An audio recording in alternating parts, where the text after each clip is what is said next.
স্পষ্ট হয়ে উঠল আমার সামনে। আমি তখন শুনতে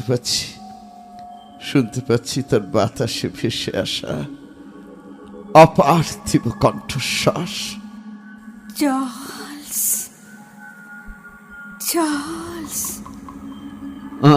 শুনতে পাচ্ছ?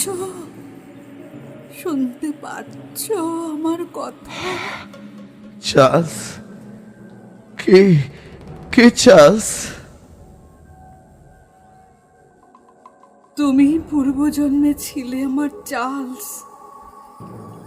1 শতাব্দী ধরে অপেক্ষা করে আছি এই আশায় যে এই ঘরে আমাদের প্রথম ও শেষ মিলনের পীঠস্থানে একবার তোমার সঙ্গে আমার দেখা হবেই চার্লস।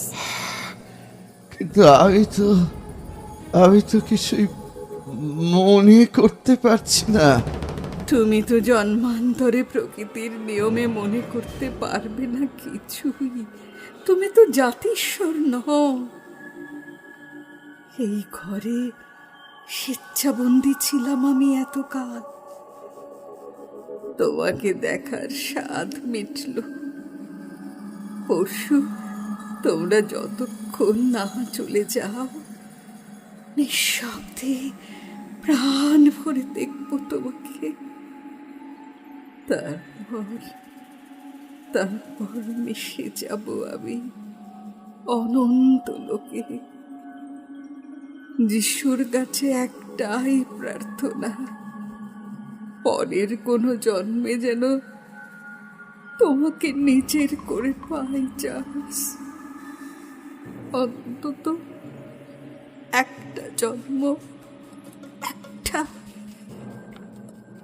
নয়তো আমার আত্মা যুগ যুগান্তর ধরে অতৃপ্ত থেকে যাবে চার্লস।